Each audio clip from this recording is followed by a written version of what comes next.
เห็นเริ่มคิดสุขไม่อยากจะไขว่คว้าอะไรพอแล้วแค่นี้ซึ่งคือต้องเปลี่ยนถ้าไม่เปลี่ยนเราก็ทนทุกข์ต้องหาทางขึ้นเหมือนเราเนี่ยอยากจะมีชีวิตที่เราต้องฝึกไปเลี้ยงเรานะชีวิตอะไรมีโลกในสิ่งคับแคบเราคิดก็แต่เราเห็นเฮ้ยสภาพความจริงเนี่ยอย่างสังคมในที่มันมีการ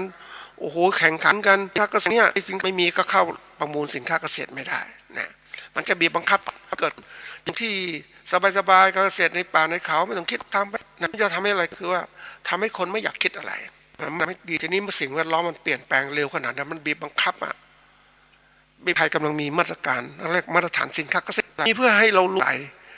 นะมาตรฐานพวกนี้มันจะกำหนดมาจากเกณฑ์ของภายนอกด้วยนี่ถ้าที่เกณฑ์ของเราถ้ามันไม่ได้เกณฑ์ขายเนี่ยเพราะมีมันเราการผลิตสินค้าเกษตรของเรารับทำอย่างนี้ปุ๊บมันก็ไปไม่ได้อย่างมาตรฐานสินค้าเกษตรนะในประเทศนี้ปรากฏญี่ปุ่นมาลงทุนคนญี่ปุ่นเหลืองฝักสดเยอะมากทีนี้เขาก็มีพันธุ์มีอะไรเราก็เก็บออกมากับต้มหรืออะไรต่างแปรรูปบอกเลยว่าต้องเป็นอย่างนี้นะมาต้มเพราะนั้นบางทีทำไมกลุ่มผู้เรียนผู้ประกอบการของญี่ปุ่นมาคบต่างทรงเกษตรกรปลูกถั่วเหลืองโดยทุกมันก็การที่มันกว้างขวางขึ้นทำให้เขาพัฒนาเกิดข้อมาพูดถึงการเข้ากับเรื่องของการจัดการตนเองถึงเรื่องเขาเรียกว่าแก้ปัญหาขึ้นเฉพาะขันหน้าเนี่ยไขเรามันก็คืออันที่หนึ่งปัญหาภายนอกมันลุมเราที่มันปัญหาเราเนี่ยขายไม่ได้ราคาหรือกำไรนานเพราะนั้นนี่คือสิ่งภายนอกที่มันในสภาวะนี้จะแก้อย่างไรก็ยับต้นทุนการผลิตสูงการผลิตไม่ได้มาตรฐานขายไม่ได้นะต่างเจอราคาเยอะขึ้นในช่วงเศรษฐกิจเนี่ยมันจะมีนะอะไรราคา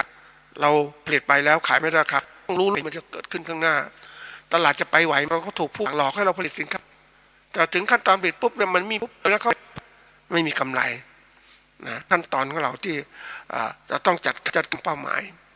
จัดการไม่ได้มันเป็นเขาเรียกใหญ่มันคงแต่วันนี้เราต้องอาศัยตนที่ก่อนที่ตัวก็คือจัดการตนทำได้ที่ก่อนว่า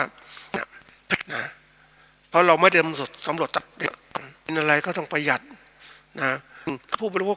ยำซื้อกระสิบจะได้เขาไม่ซื้ออาหารเป็นคนเราต้องภาพดีแล้วเกรดคุณภาพปานกลางต่ำขึ้นมานะถึงจะทำที่นี้ผลไหมเขาช่วยเราไหมเป็นในหลักเนี่ยถ้าเป็นแต่เป็นผู้ประกอบการเนี่ยอาจจะเป็นขนาดเล็กขนาดกลางไม่มีข้าวกัดและเหล่านี้ก็มีตลาดของตนเองอีกในการหาข้าวขายทางนะท่านผู้ฟังการมีตลาดเขาเรียกตลาดผลิตสินค้านะขายทางอินเทอร์เน็ตเขามีพวกนี้นะท่านผู้ฟังเขาสามารถที่จะขายสินค้าไปได้ตลอดเขาไม่ที่จะผูกขาดกับรู้ต่อกับพ่อค้าคนนี้รายเดียวก็มีช่องทางเยอะแยะการประกอบการสมัยใหม่นะท่านผู้ฟังผู้ประกอบการเนี่ยเขาจะดูตลาดเป็นกว้างขวางสำรองไว้มีช่องทางที่1ที่2 3ที่1พ่อค้าคนนี้ที่2นี้เขาเตรียมการไว้หมดอ่ะ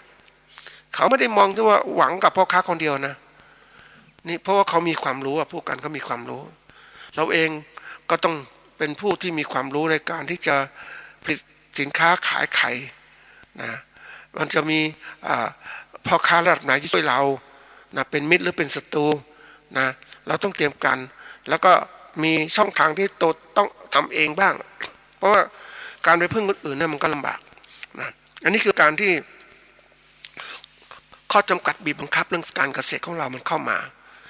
บางอย่างที่เราจัดการได้ก็จัดการไม่ได้ก็รอเวลาช่วงหนึ่งนี่การที่จัดการให้มันดีได้เนี่ยก็ต้องอาศัยขั้นตอนที่1คือการสำรวจตนเองนะคำว่าสำรวจก็คือการตรวจสอบนะการเขาเรียกว่าการเสาะหาทางต่างๆในสำรวจตรวจสอบนะหรือหาทางออกขึ้นมานะแล้วก็ดูตัวเราเป็นยังไงจุดอ่อนจุดแข็งวิกฤตโอกาสยังไงในการที่ทำงานอะไรได้บ้างทำอะไรไม่ได้อันไหนที่เป็นอยู่ในความสามารถเราก็ที่ทำอันไหนมันเกินความสามารถก็ปล่อยไปก่อนเพราะว่าเราไม่สามารถจัดการทุกสิ่งทุกอย่างได้เราต้องจัดการแบบเขาเรียกว่าที่ไหนที่เราทำได้ค่อยทำก่อนนะอย่างตัวอย่างนะ การที่เราจะประกอบการเสร็จได้ดีเราดูปัจจัยการประกอบการของเราที่ก่อนนะอันที่หนึ่งคือดูสภาพของทุนเกี่ยวกับทุนนะทุนที่ใช้คือปัจจัยในชีวิตใช้ที่ดินทุนแรงงานการประกอบการต่างๆนะที่เราจะเอานำที่ใช้ในการเกษตรต้องคิดแล้วเราใช้วิธีการผลิตสมัยใหม่ไหมหรือสมัยเก่านะต้องหาทางออกเพราะเราต้อง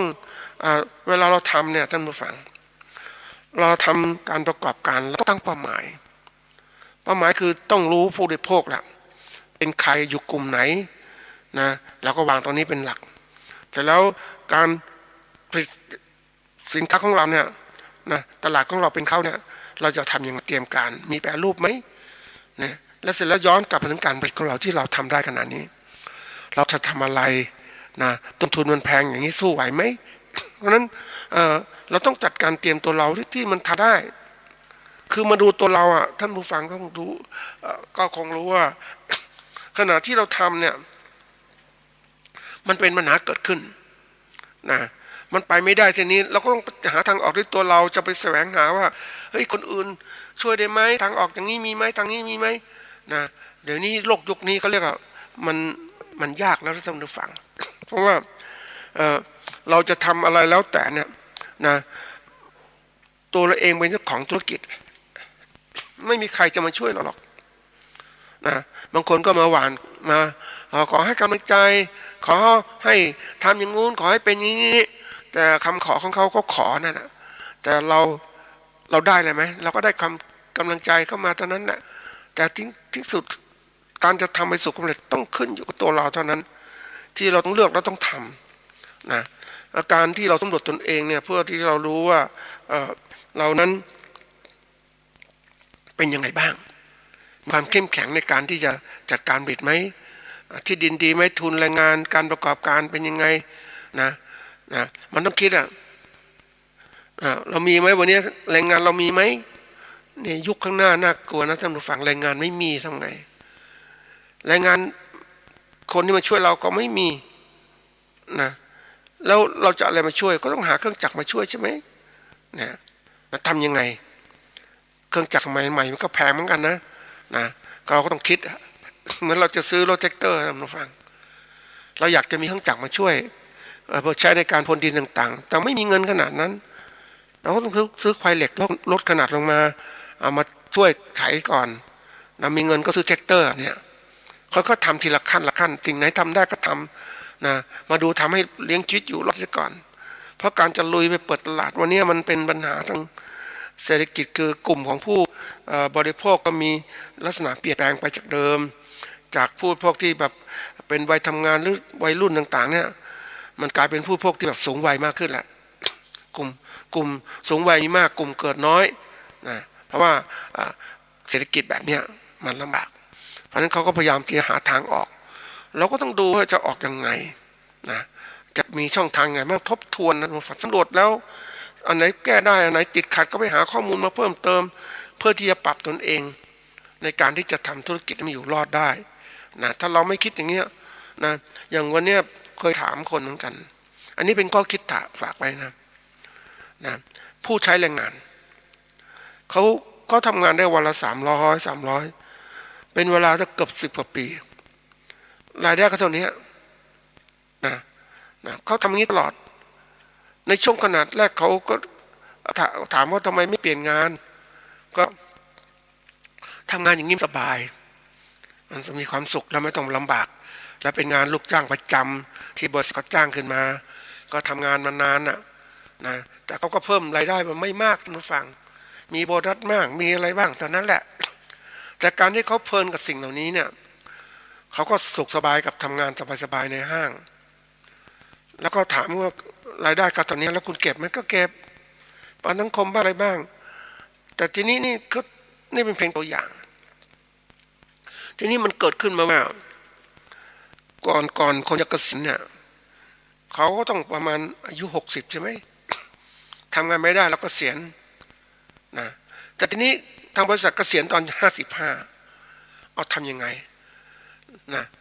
รายได้ที่หวังจะสะสมมาเป็นเงินก้อนต่างๆมันก็ไม่ค่อยมีแล้วเพราะว่าปกติ วันละ300ต้องใช้กินใช้อะไรต่างๆเสื้อผ้าต่างๆที่อยู่อาศัยต่างๆเนี่ยมันก็หมดไปเยอะเพราะนั้นมีเงินก้อนเก็บไม่มากเพราะนั้นเงินก้อนเก็บไม่มากจะไปลงทุนทำอะไรบ้างก็กลับไปบ้านไม่รู้ทำอะไรละแก่แล้วเนี่ยก็อยู่กับบ้านกลายเป็นคนนี้แบบหนึ่งคือคนแก่ที่มีรายได้น้อยนะแล้วจะทำอะไรได้บ้างนี่เป็นเพียงตัวอย่างยกมาให้ดูเพราะนั้นถ้าเป็นเกษตรกรก็ต้องปลดตัวเองว่าเฮ้ยเรามีเงินที่ลุยไหมจากการประกอบการเกษตรของเรานะเราจะเป็นแค่นี้เหรออย่างปลูกผักปลูกกินไม่ใช้อย่างเงี้ยมันพอไหมเพราะเราต้องซื้อปัจจัยอื่นนะเราจะทำอย่างไรมันต้องหาทางออกเตรียมการตั้งแต่เนิ่นๆยิ่งสภาวะเศรษฐกิจมันเป็นอย่างนี้2 ปีนะหรือมากกว่านั้นจะทำอย่างไรมันไม่ฟื้นกันง่ายๆนะท่านผู้ฟังช่วงนี้เป็นช่วงที่กำลังเกิดวิกฤตการหดตัวอย่างมากนะอย่างตัวอย่างนะผู้จะซื้อสินค้าของเราคือผู้บริโภคนี่แหละเขาไม่มีงานทำไม่มีรายได้เพราะโรงงานก็เริ่มปิดลงไปคือมันเป็นลักษณะของการเขาเรียกถึงทั้งระบบอ่ะมันเป็นวงจรของมันว่าเป็นระบบคือการคนต้องมีรายได้เนี่ยก็ต้องทำงานใช่ไหมทำงานเนี่ยก็ทำงานแบบไหนถ้าเป็นโรงงานอุตสาหกรรมก็เป็นจะมีเจ้าของโรงงานมาทำอุตสาหกรรมก็ต้องใช้แรงงานทีนี้เจ้าของโรงงานจะมีรายได้ก็ต้องมีขายสินค้าที่เขาผลิตขึ้นมาได้กำไรก็อยู่ได้ก็เอามาจ้างแรงงานจ้างคนทำงานแต่ทีนี้มันก็ลามไปว่าสินค้าผลิตมาได้เนี่ยขายไม่ได้หรือขายได้น้อยเพราะว่าผู้อุปโภคบริโภคใช้สินค้าน้อยลงเพราะเขาไม่มีรายได้เพราะนั้นมันกระทบกระเทือนมาเป็นระบบเลยเพราะนั้นโรงงานก็อยู่ไปทำไมย้ายดีกว่าหรือปิดโรงงานดีกว่าอันนี้เรื่องจริงนะแล้วผู้เดือดร้อนคือคนงานต่างๆเนี่ยมันเป็นวัฏจักรมันหดตัวอย่างนี้กระเทือนทั้งระบบมันก็กลายเป็นว่าเราผลิตสินค้าเกษตรไปจริงเป็นอาหารการกินแต่ว่าเขาจะกินน้อยประหยัดขึ้นมาแล้วเราจะทำอย่างไรแล้วก็น้อยลงนะแล้วเราจองเงินที่ไหนไปส่งลูกเรียนอย่างเนี้ยเดี๋ยวนี้มันลามไปถึงระบบของการที่ว่าผู้ประกอบการไม่มีเงินพอส่งลูกเรียนสูงก็เรียนแค่ภาคบังคับของรัฐบาลเท่านั้นนะมันก็ไปต่อไม่ได้มันก็โคตรตัวขนาดนี้อันนี้มันจะลามแล้วยิ่งการเศรษฐกิจของประเทศที่นักวิเคราะห์ทางเศรษฐกิจเขาก็ระบุประเทศบอกว่าจะมีปัญหาเรื่องเศรษฐกิจนะที่คนเงินเฟ้อการจับจ่ายใช้สอยน้อยลงอาหารการกินแพงนะมันก็ลามถึงเกษตรของเราด้วยเราต้องคิดนะเราผลิตมากเนี่ยเหมือนไปดูนะท่านผู้ฟัง มีผู้ประกอบการเกษตรของเราเนี่ยก็หวังว่าจะขายสินค้าเกษตรนะให้กับนักท่องเที่ยวนะเขาก็เตรียมมะพร้าวอันนี้ยกตัวอย่างมะพร้าวนะเตรียมมาเยอะเลยมาปอกทั้งหมดเรียบร้อยแล้วนะให้กับคนกินปรากฏคนกินมีน้อยท่านผู้ฟังแล้วขายก็ไม่ได้ก็ต้องกลับไปขายส่งที่อื่นพอเอากำไรคืนนี่เอาต้นทุนคืนบ้างแต่มันไม่มากบางคนเอาเป็นพ่อค้าสับปะรดซื้อสับปะรดมาเยอะมาปอกขายปรากฏว่าขายไม่ได้มากมันก็กลายเป็นว่าเฮ้ยอยู่ไม่ได้ละอันนี้อยู่ไม่ได้จริงๆนะท่านผู้ฟังเขาก็ต้องไม่มาขายแล้วมันก็เริ่มหดตัวเราสังเกตได้ห้างร้านต่างๆเนี่ยก็เริ่มทยอยกันออกมาผู้ค้าขายเขาออกมาเพราะว่ามันปิดมันก็กลายเป็นปัญหาว่าเฮ้ยมันลามขนาดนี้จะทำอย่างไรมันกระเทือนทั้งระบบเพราะนั้นเราเองเป็นผู้ประกอบการพยายามคิดวิเคราะห์สถานการณ์ทุกอย่างให้ดีจากการแก้ปัญหาของเราถึงจะอยู่รอดได้นะวันนี้บางอย่างเราแก้ได้มันก็ได้บางอย่างแก้ไม่ได้ก็มันก็อยู่ที่ตัวเรานั่นแหละวันนี้ทำตัวเราอยู่รอดซะก่อน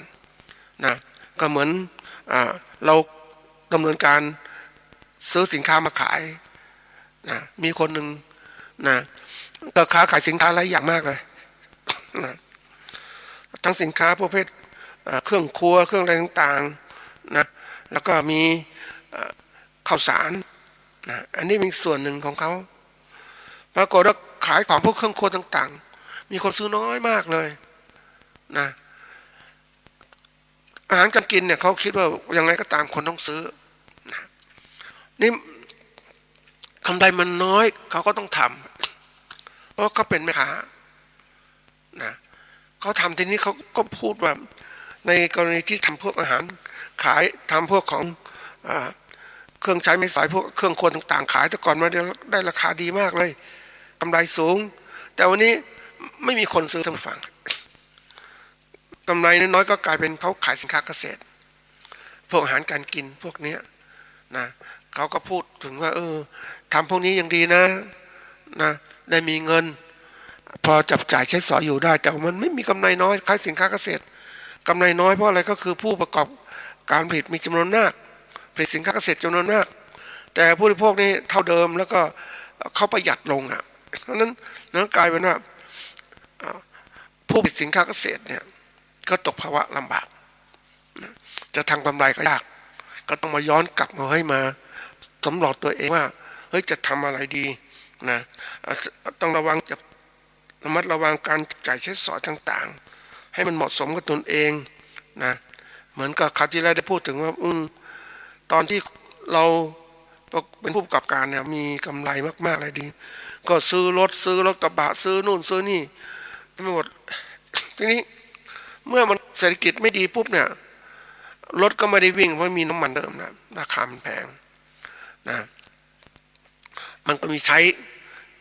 นะทีนี้สิ่งที่มันต้องใช้ประจำค่าไฟฟ้าประปาแก๊สต่างๆนะมันก็มีหมดมันกินเงินตลอดเวลาแล้วถ้าไม่มีรายได้จะทำอย่างไรนะอันนี้น่าคิดนะครอบครัวเกษตรเรายังอยู่ในชนบทได้เราค้าขายต่างๆเราไม่มากก็กินไปอะไรไปประคองตนเองนะทีนี้มันลามมาว่าลูกหลานของเราเนี่ยจะทำต่อไหมแล้วเขาจะซื้อไหมมันบีบนะทีนี้มันกระเทือนถึงระบบการศึกษาของประเทศแล้วนะว่าเราจะแก้ปัญหาตรงนี้อย่างไรโรงเรียนจะมีนักเรียนน้อยลงมหาวิทยาลัยมีนักเรียนน้อยลงมันคุ้มค่าไหมมันไม่คุ้มค่าระบบบริหารยุคใหม่เขาต้องปรับเปลี่ยนเร็วอย่างรวดเร็วมันทันการเขาก็อาจจะปลดคนบ้างอะไรบ้างแต่สิ่งที่มันไม่ปลดยังอยู่ได้ก็คือข้าราชการเนี่ยนะเขาเรียกตกที่นั่งสบายนะอยู่ในยุ้งฉางสบายหางกินสบายก็ไม่เดือดร้อนเหมือนเอกชนนะเหมือนผู้ประกอบการเกษตรเหมือนชาวไร่ชาวนาต่างๆก็คืออยู่ได้เพราะการค้าการขายถ้าการค้าการขายไม่ดีก็อยู่ลำบากละมันก็ลามอย่างที่ท่านผู้ฟังการที่แก้ปัญหาต้องมาคิดวันนี้ที่บอกว่าทำไมต้องมาทำการเปลี่ยนแปลงตนเองเพราะตนเองนั้นอยู่รอดก็ต้องปรับปรุงตัวเองนะเขาบอกว่าตนเองเนี่ยนะจะอยู่รอดได้เนี่ยมันมีสองตัวนะคือสิ่งที่ปรับปรุงตัวเองได้คือเกี่ยวกับปัจจัยสิ่งแวดล้อมแล้วก็ตนเองปัจจัยสิ่งแวดล้อมเนี่ยนะก็สิ่งรอบๆตัวเรานั่นน่ะสภาพเศรษฐกิจสังคมการเมืองการปกครองนั้นเป็นยังไงนะมันมีผลต่อการประกอบอาชีพหรือไม่นะปัจจัยสิ่งแวดล้อมเนี่ยบางอย่างนั้นมันเอื้อมหน่วยมันก็ดีไปทำให้การประกอบการเกษตรดีขึ้นแต่อันที่สองเนี่ยแบบว่าประเภทที่ว่าไม่เอื้อมหน่วยเลยมันไม่เกื้อกูลอะไรทั้งสิ้นนะเราก็พึ่งพาพวกนี้ไม่ได้ประเภทกลุ่มที่สามเนี่ยปัจจัยสิ่งแวดล้อมเนี่ยมันเป็นตัวบั่นทอนหรือขัดขวางอย่างวันเนี้ยสิ่งที่เราเห็นก็คือว่าเศรษฐกิจสังคมการปกครองสิ่งแวดล้อมของประเทศมันเขาเรียกไม่เอื้ออำนวยไม่พอยังบางอย่างขัดขวางนะการทำให้การพัฒนาหรือการเปลี่ยนแปลงเราไม่สามารถทำได้ดีนะมันไม่เกื้อกูลนะท่านผู้ฟังอย่างตัวอย่างเนี่ยอย่างประชากรของเราเนี่ยประชากรมันเปลี่ยนนะท่านผู้ฟังมันเปลี่ยนแปลงตลอดเวลาวันนี้ประชากรผู้บริโภคเนี่ยมีจำนวนเท่าเดิมไม่มากแล้วทีนี้ผู้บริโภคเราเนี่ยมีรายได้น้อยเขาก็ไม่ได้บริโภคสินค้ามากมายนะแล้วเราผลิตสินค้าไปเนี่ยนะเราอาจจะมีจำนวนมากเราค้าขายก็เขาไม่ได้มากหมดแล้วก็ต้องเกิดภาวะการขาดทุนเกิดขึ้นแล้วจะไปขายที่ไหนอันนี้เรื่องสำคัญนะท่านสิ่งแวดล้อมเป็นตัวกำหนดทำให้เกิดการเปลี่ยนแปลง ทีนี้ถ้าเรารู้ก่อนเนี่ยเรารู้จะเกิดสภาวะนี้แล้วก็หาตลาดสำรองไว้ตั้งก่อนส่งไปต่างประเทศเอาสินค้าเกษตรส่งต่างประเทศได้ไหมมันจะทำให้เราได้รายได้ดีขึ้นนะเราก็อยู่รอดได้หรือวันนี้เราเห็นเนี่ยตัวอย่างเป็นแนวคิดใหม่นะท่านผู้ฟังแต่เขาทำตั้งมาเพื่อที่จะรองรับการเปลี่ยนแปลงของภาคเกษตรทำให้เกษตรกรอยู่ได้อย่างตัวอย่างประเทศจีนนะก็มีพวกส่งข้อมูลมาให้ว่าเขาในเรื่องของจีนศึกษาคือศึกษาประเทศจีนการเกษตรของเขาเนี่ยเขาก็มีปัญหานะการค้าการขายเขาก็เริ่มทำประเภทที่ว่าให้เกษตรกรนั้นเรียนรู้พวกสื่ออิเล็กทรอนิกส์ต่างๆในการที่ค้าขายสินค้าเกษตรนะแล้วก็ช่วยเหลือหาตลาดให้เกษตรกรจะขายส่งยังไงเขาให้ผู้บริโภคซื้อยังไงเพราะต่อเดี๋ยวนี้ก็จะเริ่มที่ว่าทำให้เกิดการค้าการขายที่ดีขึ้นเป็นธรรมกับผู้ประกอบการคือเกษตรกรหรือผู้ผลิตนี่แหละนะให้มาค้าขายเป็นมีตลาดเองนะก็จะทำให้ตลาดเกษตรกรไปได้อย่างตลาดพืชผักอย่างเงี้ยเขาพยายามหาตลาดให้เกษตรกรและขณะเดียวกันให้เกษตรกรหาตลาดตัวเองเรียนรู้แล้วค้าขายทางติดต่อกันเองนะทำให้การค้าการขายดีขึ้นนะอันนี้เป็นเรื่องประเทศเขาวางแผนนะท่านผู้ฟังเขาเตรียมการสร้างความมั่นคงในการประกอบในเรื่องอาหารของประเทศเพราะนั้นจะมั่นคงได้เขาต้องผู้ประกอบการเกษตรของเขาจะต้องหรือผู้การผลิตอาหารเนี่ยก็ต้องทำให้ได้เขาเรียกว่ามีความสามารถการประกอบการพัฒนาไปสู่ความเขาเรียกว่าอยู่รอดอยู่ดีมั่นคงยั่งยืนเมื่อพวกนี้กลุ่มผลิตยั่งยืนนะก็ผลิตสินค้ามาให้ความยั่งยืนของประเทศได้แต่ถ้าเกษตรกรหรือผู้ผลิตสินค้าไม่มีความยั่งยืนคือผลิตน้อยลงไม่มีทุนต่างๆตอนนี้แหละความมั่นคงด้านอาหารของประเทศก็จะตกต่ำแล้วประเทศไทยเนี่ยมันถูกอย่างนี้มาเยอะนะท่านผู้ฟังว่าเศรษฐกิจมันจะรุ่งเรืองอาหารการกินแต่ทีนี้ว่าคนผลิตอาหารการกินเนี่ยแทนที่จะรับการเกื้อกูลจากเอื้อมหน่วยจากภาครัฐมันผลิตให้มันอยู่ร่างมั่นคงได้มันก็ไม่มีนะเกษตรกรต้องไขว่คว้าเองเพราะนั้นวันนี้ต้องเตรียมการต้องไขว่คว้าเองหาตลาดเองนะเปิดตลาดออนไลน์นะมันก่อนไปเจอผู้ประกอบการนะที่เขาผลิตสินค้าเกษตรออกขายก่อนเริ่มต้นเนี่ยเขาก็ไปทำงานต่างๆออกบูธกิจกรรมการค้าการขายไปแล้วก็มีที่บ้านก็มีการค้าการขายสินค้าเกษตรนั้นประจำแต่เขาออกมาเพื่อจะเพิ่มยอดขายเพราะการที่อยู่ที่นั่นคนเข้าไปร้านเขาน้อยนะแล้วทำให้เขาไม่มีรายได้มากเขาต้องมาออกตลาดขณะเดียวกันเขาก็มีตลาดทางอินเทอร์เน็ตด้วยการค้าขายออนไลน์ก็มีนะเขาได้พูดในสมัยหนึ่งบอกว่าเขาในช่วงของปี57ถึง61นะเขา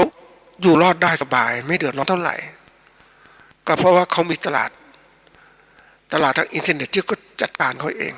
เขาก็สามารถอยู่รอดได้ไม่เดือดร้อนเหมือนกับคนที่แบบโอ้ค้าขายโดยตรงเปิดหน้าร้านต่างๆมันขายไม่ได้ละไม่มีคนไปเราเห็นได้เดินตามห้างเลยนะท่านผู้ฟังว่าจำนวนคนโดนน้อยลงแล้วถ้าน้อยลงอีกคือจำนวนคนซื้อน้อยลงอีก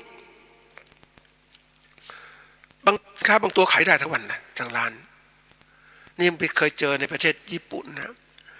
ปีที่เศรษฐกิจญี่ปุ่นตกต่ำปี2540โอ้โหเป็นเดิมสภาพอย่างนี้เลย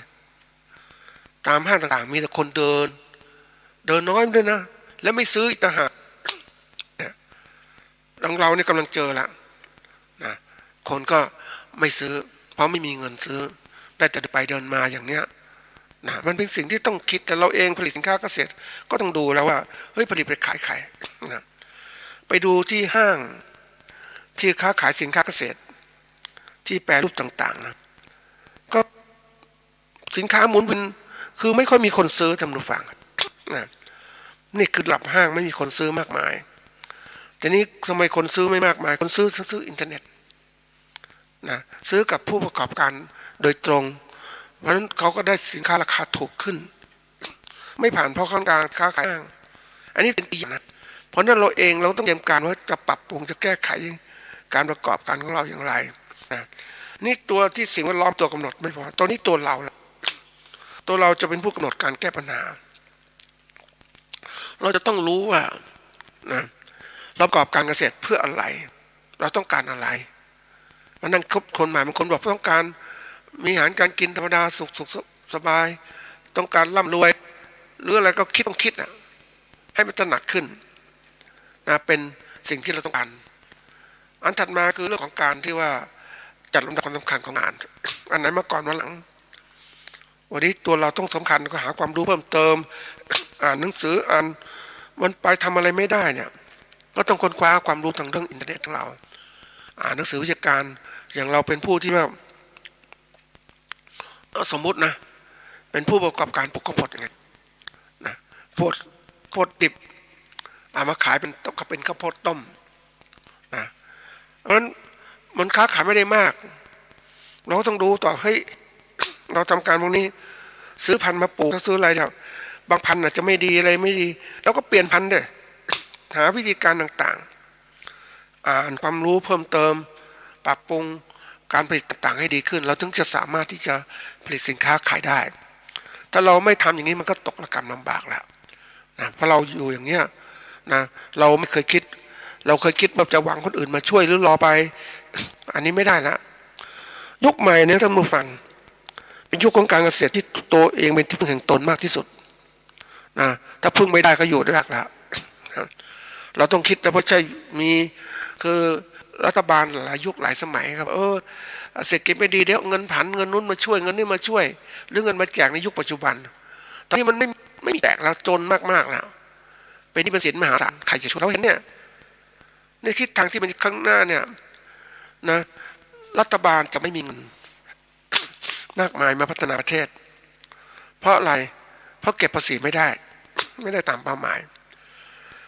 ภาษีส่วนหนึ่งก็จะเป็นค่าจ้างแรงงานข้าราชการต่าง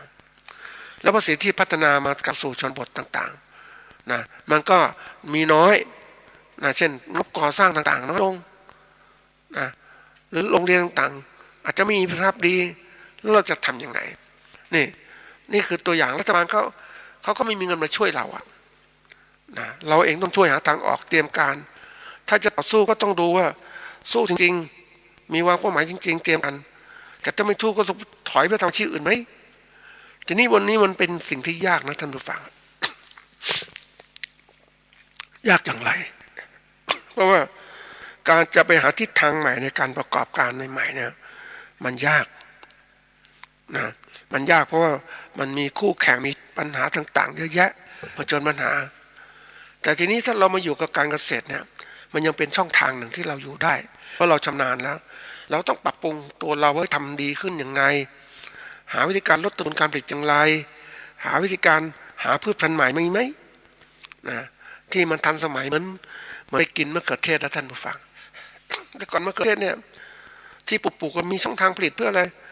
เพื่อขายส่งอุตสาหกรรมขายส่งให้กับพ่อค้าให้กับผู้บริโภคที่กินแบบเอาไปทำเป็นอาหารแต่นี้มันมีช่องทางใหม่ก็คือว่าแทนที่ผลิตแบบนั้นมาผลิตเป็นผลไม้ขายได้ไหมมะเขือเทศขายสดนะท่านผู้ฟังกินเป็นผลไม้กินแบบอร่อยเลยล่ะท่านผู้ฟังนี่มันเกิดกับการที่ไขว่คว้าหาความรู้ในการที่พัฒนาสายพันธุ์เกิดขึ้น ก็มีพันธุ์ขายแต่พันธุ์ที่ดีๆเนี่ยก็ต้องไปดูต่างประเทศที่เขาผลิตเองขายเองเขาก็พยายามรักษาสายพันธุ์ของเขานะเขาก็พยายามที่จะขายคนอื่นอย่างคนอื่นจะเก็บเมล็ดพันธุ์ไปทำพันธุ์ต่อก็ไม่ได้นะมันเป็นพันธุ์ลูกผสมที่เขาสร้างขึ้นมาใหม่นี่คือการที่มาทบทวนย้อนกลับมาเรามีจุดแข็งวิกฤตโอกาสในการที่เราจะทำงานดีไหมแล้วจัดลำดับของงานแล้วก็มีการวางแผนเราทำอะไรช่วงไหนอย่างไรเพื่อให้เกิดประสิทธิภาพเกิดขึ้นถ้าเราไม่มีวางแผนเมื่อเราขับรถนะท่านผู้ฟังขับรถไปซื้อของนะซื้ออาหารซื้ออย่างเดียวแล้วก็มีเอามาบ้านมันคุ้มไหมกับการลงทุนกับค่ามันที่เดินทางไปเก็บอันนี้ตัวอย่างนะมันไม่คุ้มเพราะมันแพงต้นทุนสูงนั้นเราก็ต้องพยายามที่จัดการออกไปตลาดเนี่ยซื้อทุกอย่างเลยมันถึงคุ้มอ่ะ ไม่ออกไปซื้อสินค้าตัวเดียวอย่างเนี้ยอันนี้เป็นตัวอย่างในการจัดการเพื่อความประหยัดในครอบครัวของเราในตัวเรานะเราคิดหาทางออกวางแผนต่างๆได้แล้วก็ถัดมาก็จัดการเวลาของเราเนี่ยนี่กว่าจะพ้น2 ปีกว่าเนี่ยมันจะไหวไหมเนี่ยต้องพยายามทำตารางนะท่านผู้ฟังฝึกตัวเนี้ยฝึกคิดในการใช้จับจ่ายใช้สอยของเราว่าเรามีตารางสมมติตารางการทำงานของเราเนี่ย3 เดือน6 เดือนนะมีจับจ่ายใช้สอยยังไงเท่าไหร่อย่างไรมันทำให้เรานั้นจึงจะมีเงินมาเพื่อที่จะใช้ในการต่อไปบางทีมันไม่ขายไม่ได้นะสินค้าเกษตรบางตัวไม่มีคนซื้อทำยังไงเราจะทำยังไงดีแปรรูปได้ไหมมีตัวอย่างท่านผู้ฟังอันนี้เป็นการคิดของเด็กๆคือปกติเนี่ยคนเขาค้าขายมะพร้าวนะมะพร้าวสดนะมันออกมาเยอะเนี่ยถ้ามีรายได้เขาขนมาขายทีนี้ปรากฏว่าค้าขายกระป๋องเป็นมะพร้าวสดอะขายให้คนกินอย่างเงี้ยแต่นี่มันเด็กหนาวไหลมาทำยามว่างแกก็ค้าขายแบบนี้เหมือนกันมะพร้าวสดเสร็จแล้วก็มะพร้าวปั่นให้มันสอดคล้องกับความต้องการของพวกมันปั่นไปด้วยมันมะพร้าวก็ไปน้ำมะพร้าวแล้วก็มีปั่นให้ดูด้วยว่ากินแบบเหมือนสับปะรดปั่นเหมือนอะไรปั่นอย่างเนี้ยเหมือนมะม่วงปั่นอย่างเงี้ยมันเพิ่มยอดขายมันแตกต่างจากเกษตรกรธรรมดาที่เอามาผลมะพร้าวมาขายเนี่ยอยู่ท้ายรถอย่างเนี้ยไม่มีการแปรรูปต่างๆที่จะเพิ่มมูลค่าเกิดขึ้นเนี่ยเด็กพวกนี้คือก็ดีใจกับเด็กนะที่เขามาหารายได้เขาทำอย่างนี้เพิ่มขึ้นเพราะว่าก็เพิ่มแปรรูปขึ้นไปทำให้ยอดขายดีขึ้นนะบางคนจะกินน้ำมะพร้าวใส่น้ำแข็งธรรมดาบางคนจะกินน้ำมะพร้าวปั่นมีน้ำมะพร้าวอีกปั่นนะมันทำให้เกิดการความหลากหลายในการพวกจูงใจให้ผู้บริโภคมาใช้บริการเห็นไหมนี่คือการเริ่มคิดคนเราจะคิดมากๆคิดได้คิดอย่างเดียวนะคิดไปก็มันบางทีมันมองทางออกไม่เจอแล้วมันคิดแต่ว่าบางครั้งเนี่ยเราจะคิดได้ก็ต้องออกไปสำรวจดูทำดูลองทำดูหาช่องทางอย่างไงอย่างเราไปดูงานเนี่ยสมมุตินะท่านผู้ฟังเราจะค้าขายมะพร้าวของเราเนี่ยนะเราไปดูคนอื่นค้าขายแบบเนี้ยนะตามถนนข้างถนนเยอะๆเลยมะพร้าวเรามีมะพร้าวเหมือนกัน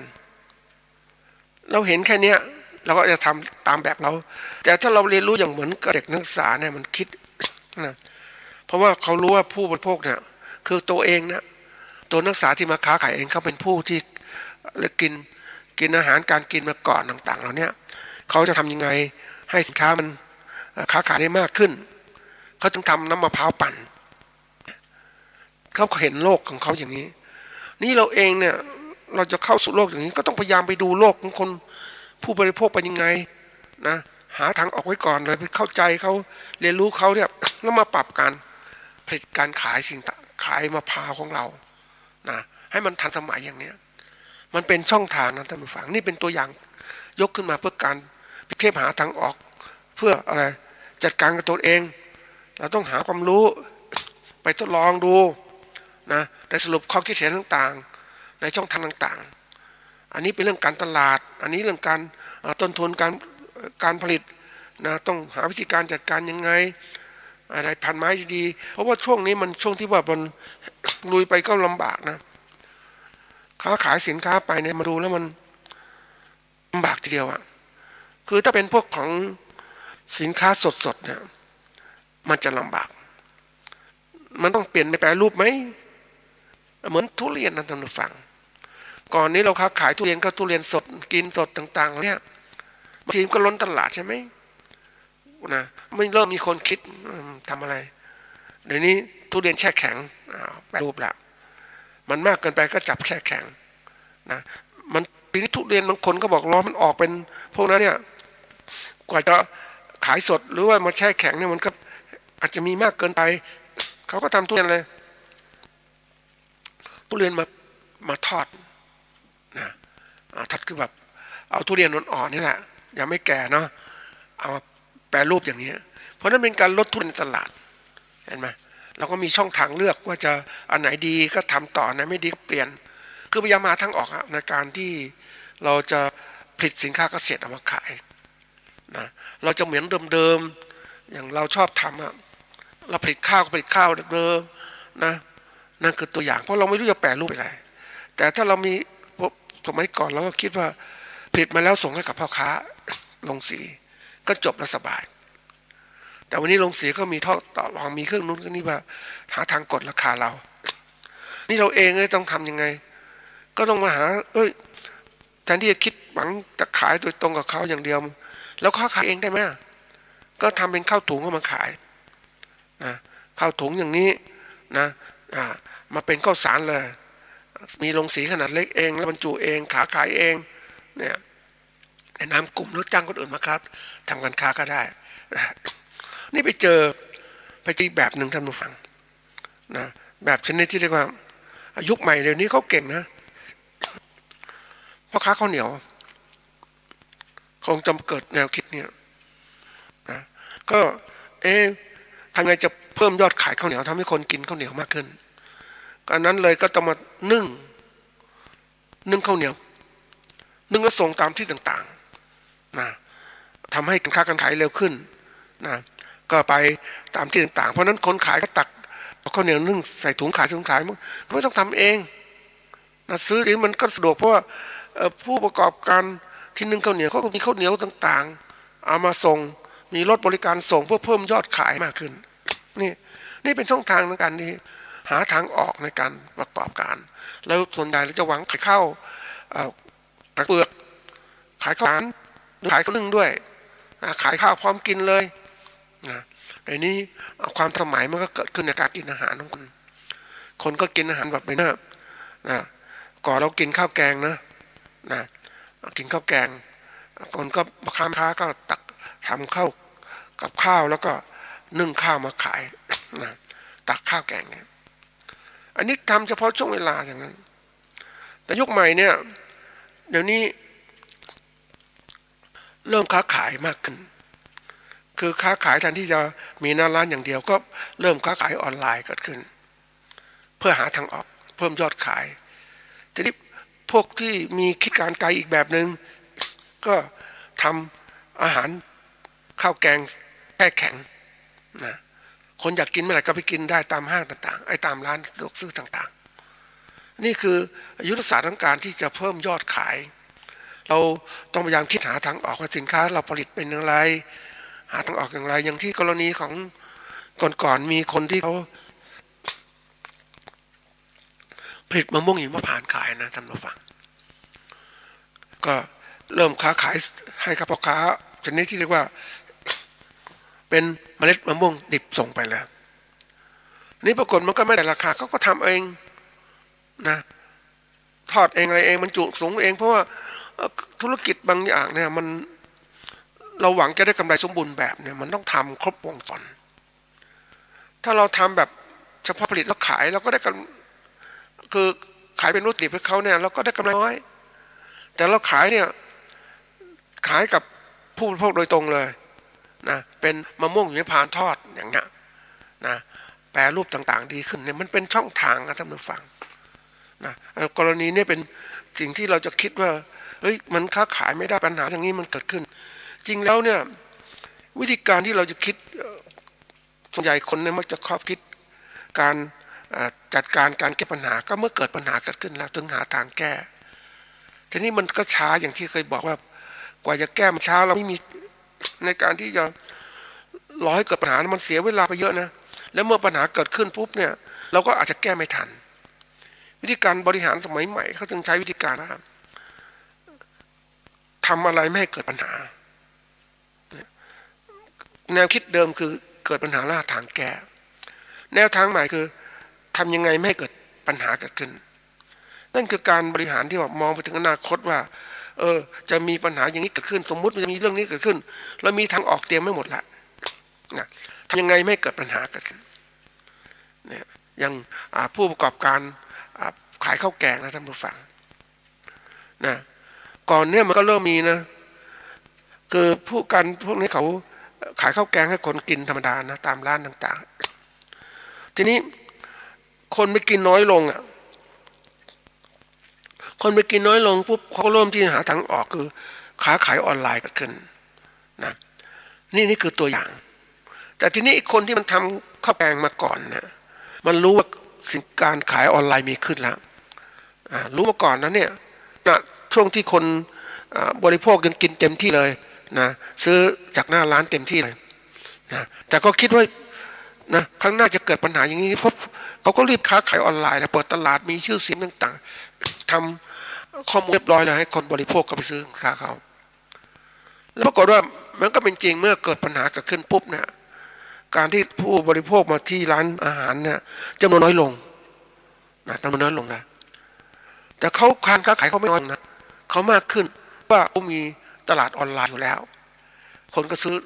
เพิ่มมากขึ้นจนกระทั่งเขาเรียกว่าผลิตสินค้าไม่ทันนะท่านผู้ฟังเขาต้องไปเช่าห้องแถวใหม่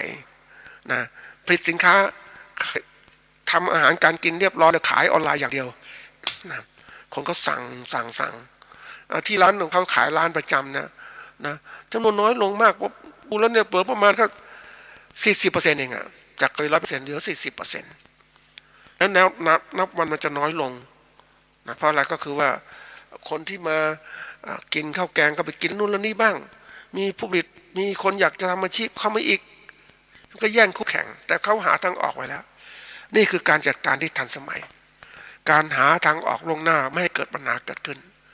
นี่คือความทันสมัยเพราะนั้นยุคใหม่ๆนะเขาคิดการบริหารแบบนี้ทั้งนั้นแหละนะไม่ใช่เกิดปัญหาแล้วมาหาทางแก้แต่จริงๆเขาพยายามไม่ให้เกิดปัญหาการบริหารแบบให้เกิดปัญหาคือการเตรียมข้อมูลล่วงหน้าว่าศึกษาพฤติกรรมผู้บริโภคเป็นยังไงข้างหน้าเป็นยังไงเขามาทำงานไหม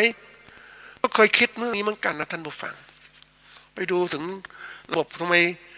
ประเทศเขาจึงเป็นต้องใช้ระบบการค้าขายแบบเนี้ยค้าขายสินค้าออนไลน์นะอยากกินอะไรสั่งมาหมดเลยเพราะอะไรไอตัวเจ้าของเองมันทำธุรกิจไงอย่างเราเองเป็นทำงานประจำสมมตินะเราก็ทำงานอยู่ในห้องทำงานจะถึงเวลาจะไปกินเสียเวลางานยังติดนี้พวกโทรศัพท์สั่งไม่ต้องเดินทางไปกินที่ร้านเห็นไหมเดี๋ยวสินค้าก็ส่งที่บ้านที่ทำงานเราเลยนะระบบแบบนี้มันเกิดขึ้นในต่างประเทศมานานนะเราเองเราก็คิดอยู่เฮ้ยทำไงทีนี้เราก็รู้ว่าวิธีการอยากจะหาทางออกลงหน้านะก็ไปดูต่างประเทศได้ก่อนทิศทางแนวโน้มสินค้าเกษตรจะเปลี่ยนเป็นอย่างไรนะผลิตยังไงขายส่งนอกยังไงการเราอยู่ระดับนี้ทำสำคัญไหมสำคัญต้องเรียนรู้ไว้ก่อนไปเรียนรู้ไว้เพราะตลาดมันเป็นแบบเดียวกันเหมือนเราเองนะท่านผู้ฟังก่อนเนี่ยเราไม่สนใจใช้สมาร์ทโฟนทำเพราะมันแพง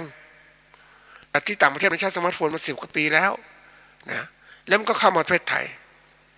แล้วเราจริงๆเรามาใช้ก่อนได้ไหมทีนี้เราไปเรียนรู้มาก่อนก็ใช้ก่อนสิ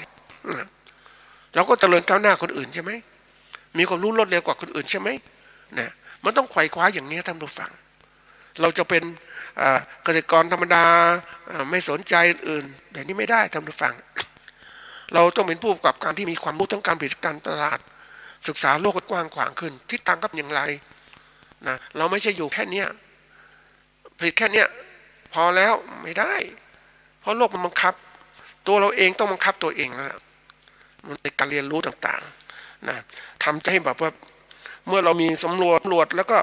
รู้ตรวจสอบต่างๆแล้วอ่อนแอตรงไหนแล้วก็สำรวมข้อคิดต่างๆมานั่งคือระมัดระวังต่างๆในการจับจ่ายใช้สอยในการสำนึกจิตใจในการทำใจให้แน่วแน่ในการที่ต่อสู้กับสภาวะอย่างนี้นะเราจะคิดว่าเฮ้ยไม่เป็นไรมันก็ดีเองมันไม่ใช่อย่างนั้นนะผู้ฟังมันดีก็เพราะเราต้องทำดีด้วยเราจะหวังคนอื่นมาทำดีให้เราไม่ใช่เราต้องทำแล้วมันฟื้นมันแบบโอ้โหมันก็ยากอยู่นะเพราะว่ามันผู้ประกอบการที่ในห่วงโซ่ของการทำงานอย่างโรงงานอุตสาหกรรมมันลดจำนวนลงนะใช้แรงงานน้อยลงใช้เครื่องจักรมาแทนอย่างเนี้ยและคนจะมีรายได้ไหมคนน้อยลงไม่มีโอกาสทำงานอย่างเงี้ยจะมีรายได้มาซื้อของไหมเพราะเราทำการค้าขายกับมนุษย์นะในคนที่ใช้สินค้าเกษตรของเราต้องมาคิดให้ทำยังไงเราต้องพยายามดูตนเองให้มากปรับปรุงตัวเองให้ดีแล้วก็ดูสิ่งแวดล้อมตัวไหนมันมีปัญหา ไหนแก้ไขได้ก็แก้ไขไหนแก้ไม่ได้ครับเราก็คอยไปมันดีขึ้นแต่ขณะเดียวกันเราต้องสู้นะท่านผู้ฟังสู้กับสภาวะต่างๆด้วยจิตใจของเราที่มั่นคงเตรียมใจในการรองรับต่างๆประหยัดในการใช้จ่ายนะจำไว้เสมออะไรจะไม่ควรอย่าเพิ่งไปซื้อมัน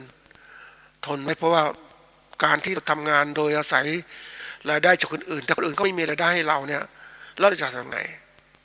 นะต้องคิดเตรียมการไว้นะก็ฝากไว้เป็นข้อคิดสำหรับคนที่จะต่อสู้ชีวิต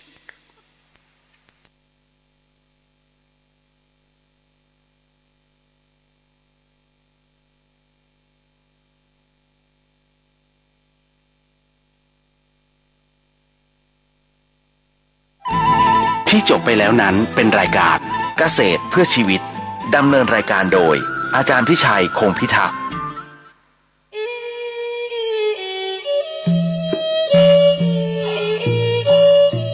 ขอเชิญพุทธศาสนิกชนร่วมพิธีวางศิลาฤกษ์สร้างศาลาการประเรียนทุ่งเศรษฐีและวางศิลาฤกษ์ณสถานปฏิบัติธรรมทุ่งเศรษฐีกำหนดการวันที่ 6 ถึงวันที่ 7 พฤษภาคม 2565 เริ่มเตรียมสถานที่วันที่ 8 พฤษภาคม 2565 วันขึ้น8 ค่ำเดือน 8 เหนือเวลา 8 นาฬิกาถึง 12 นาฬิกาญาติโยมบูชาแผ่นดวงฤกษ์ทำบุญตามอัธยาศัยเวลา 13 นาฬิกา 30 นาทีพระสงฆ์เจริญพระพุทธมนต์เวลา 14 นาฬิกา